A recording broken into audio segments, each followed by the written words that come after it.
உங்கள் தந்தி1 தொலைக்காட்சியில் தினமும் ஒரு சர்ப்ரைஸ் மாலை 6 முதல் 7 மணி வரை காணத் தவறாதீர்கள்.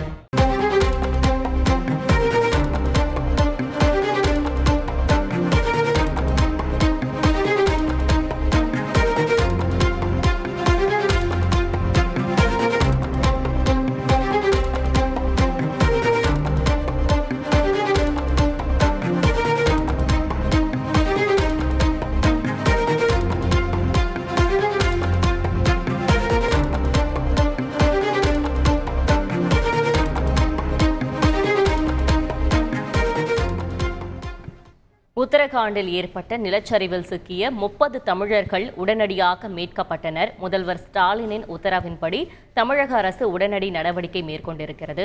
இது பற்றின கூடுதல் விவரங்களை செய்தியாளர் பாஸ்கர் வழங்கிட கேட்கலாம். பாஸ்கர் வணக்கம். மீட்கப்பட்ட 30 தமிழர்களும் எப்பொழுது தமிழகம் அழைத்து வரப்பட இருக்கின்றனர்? கூடுதல் விவரங்கள் என்ன?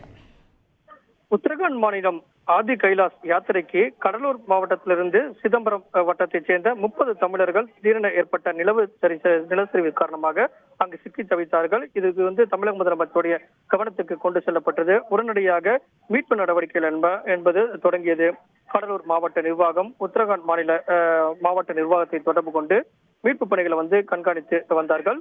உத்தரகாண்டில் சிக்கியிருக்கக்கூடிய 30 பேரையும் காயம் எதுவுமின்றி அருகில் இருக்கக்கூடிய முகாம்ல தங்க வைக்கப்பட்டு உணவு, தண்ணீர் போன்ற அடிப்படை வசதிகள் உத்தரகாண்ட் அரசால் வழங்கப்பட்டது.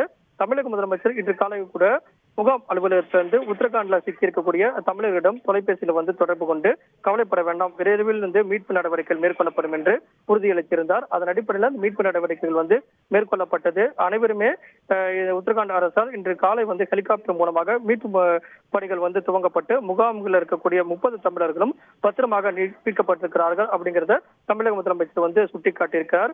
அனைவருமே தர்சுலா என்ற நகரத்துக்கு அழைத்து வரப்பட்டிருக்கிறார்கள்.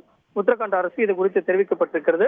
மீட்பு பணிகளில் ஓரிரு நாட்கள் அங்க தங்கிய பிறகு அதற்கு பிறகு டெல்லிக்கு அழைத்து வரப்படுவார்கள். விமானம் மூலமாக அங்கிருந்து கடலூருக்கு அழைத்து வருவார்கள். அதற்கான விரிவான ஏற்பாடுகள் மேற்கொள்ளப்பட்டு வருவதாகவும் தமிழக முதலமைச்சர் இதன் மூலமாக சுட்டிக்காட்டியுள்ளார். விவரங்களுக்கு நன்றி பாஸ்கர். உங்கள் தந்தி1 தொலைக்காட்சியில் தினமும் ஒரு சர்ப்ரைஸ் மாலை 6 முதல் 7 மணி வரை காணத் தவறாதீர்கள்.